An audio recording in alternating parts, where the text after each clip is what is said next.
उन्होंने कहा था दूर युद्ध से भागते नाम बड़े रणधीर और भाग्यचंद की आज तक सोई है तकदीर। ये तो कल को ये भी कह सकते हैं कि भाई पेट्रोल के दाम इसलिए नहीं कम हो रहे क्योंकि वो नाम है इंडियन ऑयल कॉर्पोरेशन। आज सवाल पूछें तो ये 9 साल पीछे 90 साल पीछे जाने को तैयार है, लेकिन आज मणिपुर के ऊपर ये उत्तर देने के लिए तैयार नहीं है। एंटी इंडिया कौन है? एंटी इंडिया वो है, मैं याद दिलाना चाहता हूं, जो कि सिर्फ सर्जिकल स्ट्राइक पे वही नहीं पूछता है बल्कि ये भी पूछता है ये 30 मरे थे कि 300 मरे थे, ये पेड़ गिरे थे कि बिल्डिंग गिरी थी, आदमी मरे थे कि कौवे मरे।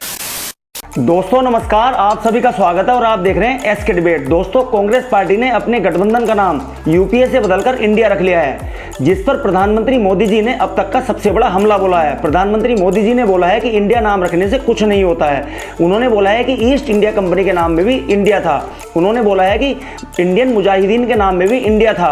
उन्होंने बोला है कि पीएफआई के नाम में भी इंडिया है। तो दोस्तों जिसको सुनकर विपक्षी दलों को मिर्ची लग गई है। तो दोस्तों आज की डिबेट वीडियो इसी मुद्दे पर होने वाली है। बीजेपी की तरफ से सुधांशु त्रिवेदी जी हैं और चरण सिंह सापरा कांग्रेस पार्टी की तरफ से हैं। दोस्तों वीडियो बहुत शानदार होने वाली है।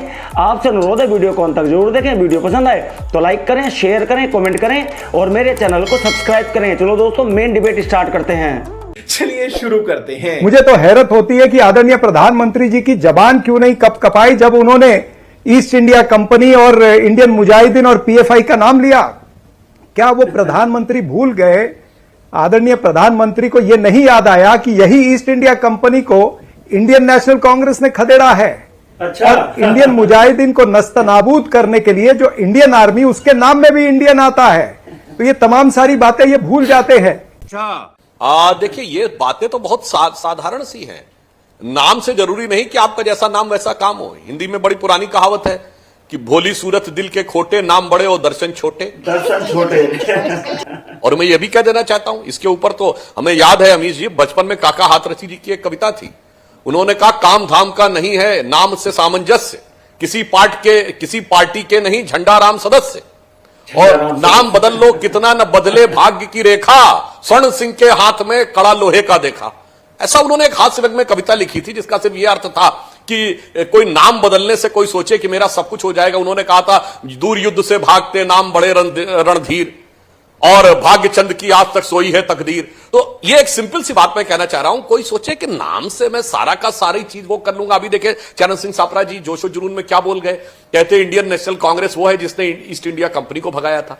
भाई साहब ईस्ट इंडिया कंपनी का राज 1857 में खत्म हो गया था और कांग्रेस बनी 1885 में।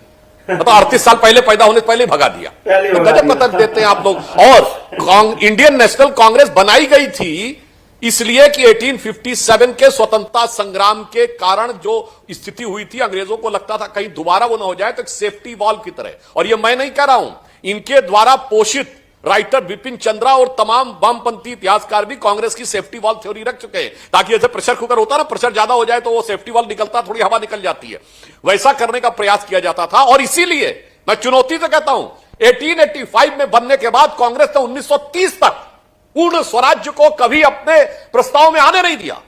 संघ के संस्थापक डॉक्टर हेडगेवार 1920 में नागपुर कांग्रेस अधिवेशन में पूर्ण स्वराज का प्रस्ताव लाना चाहते थे, नहीं लाने दिया गया।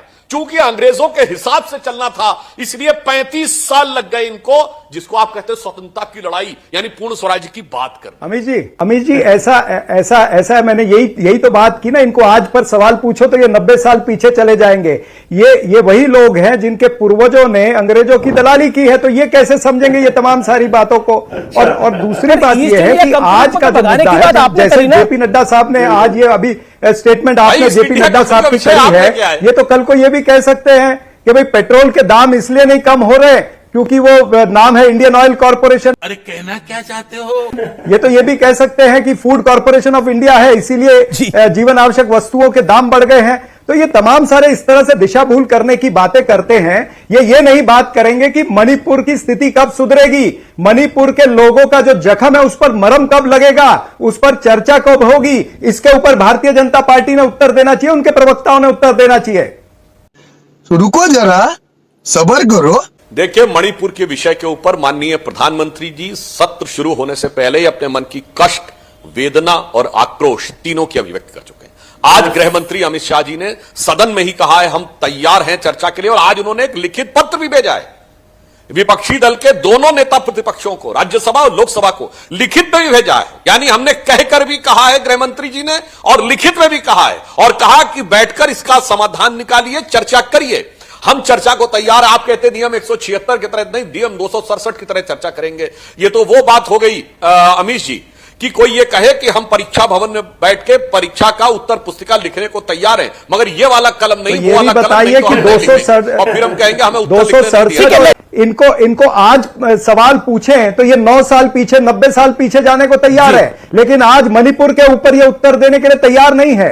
ये नहीं बताएंगे कि वो 2 बेटियों को क्यों इस तरह से निर्वस्त्र करके घुमाया गया। एंटी इंडिया वो होते हैं जो आसिया अंद्राबी की फोटो जिनकी सत्ता में बैनर पर आती है, बेटी बचाओ बेटी पढ़ाओ के बैनर पर आती है, और एंटी इंडिया वो होते हैं जिनकी सत्ता में 10,000 पत्थरबाजों के केस माफ होते हैं और मेजर आदित्य कुमार पर केस होता है। एंटी इंडिया वो होते हैं जिनकी सत्ता में एक तरफा युद्ध विराम होता है। युद्ध विराम किसमें है? पाकिस्तान के आतंकवादियों में और भारत देश की सेना के अंदर। ये 70 साल में पहली बार हुआ है। एंटी इंडिया वो होते हैं जिनका ध्रुव सक्सेना आईटी सेल का पदाधिकारी पकड़ा जाता है, निरंजन हिजोई आसाम में पकड़ा जाता है, तालिब हुसैन जो है वो जम्मू कश्मीर में पकड़ा जाता है, वो इनका पदाधिकारी होता है, ताहिर हुसैन देविंदर सिंह के साथ में पकड़ा जाता है। देविंदर सिंह की सारी जितनी कहानी है उसको भारतीय जनता पार्टी ने दबा दिया है। भैया डीवाईएसपी देविंदर सिंह कौन है, उसका क्या इतिहास है? एंटी इंडिया कौन है? एंटी इंडिया वो है, मैं याद दिलाना चाहता हूं, जो कि सिर्फ सर्जिकल स्ट्राइक पे वही नहीं पूछता है, बल्कि यह भी पूछता है ये 30 मरे थे कि 300 मरे थे, ये पेड़ गिरे थे कि बिल्डिंग गिरी थी, आदमी मरे थे कि कौवे मरे थे। इस ढंग के सवाल आतंकवाद से जुड़े मुद्दे पे दुनिया में कोई नहीं पूछता।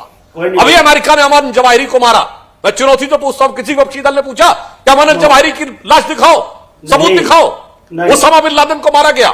किसी भी पक्षी दल ने पूछा होगा ओसामा बिन लादेन की लाश दिखाओ, मगर ये लोग पूछते हैं। और चलिए वहां तक ठीक है, बटाला हाउस इनकाउंटर पे चाहे आम आदमी पार्टी हो या कांग्रेस, दोनों का बड़ा नरम हाथ रहता है। और तो और यहां तक कि किसी भी प्रकार की आतंकवादी घटना के ऊपर दोनों एकदम एक सुर में सुर मिलाते हुए रखते हैं। तो एंटी इंडिया कौन है? वो इंडिया नाम रख लेने से अंतर नहीं हो जाता है। सबको बात पता है, यदि शब्द की बात कहेंगे भाषांतर तो इंडिया और भारत बराबर है, पर भावांतर की बात करेंगे तो इंडिया और भारत में जमीन आसमान का अंतर। मजा आया। देखा दोस्तों, आपने सुधांशु जी और चरण सिंह सापरा दोनों को सुना। आप किसकी बात से सहमत हैं? कमेंट सेक्शन में कमेंट करके बताएं, और यह भी बताएं कि गठबंधन का नाम इंडिया रखने से 2024 के लोकसभा चुनाव में कितना फायदा होगा। और अगर वीडियो पसंद आई हो तो लाइक करें, शेयर करें, कमेंट करें और मेरे चैनल को सब्सक्राइब करें। चलो दोस्तों, मिलते हैं अगली वीडियो में। जय हिंद, वंदे मातरम, जय श्री राम।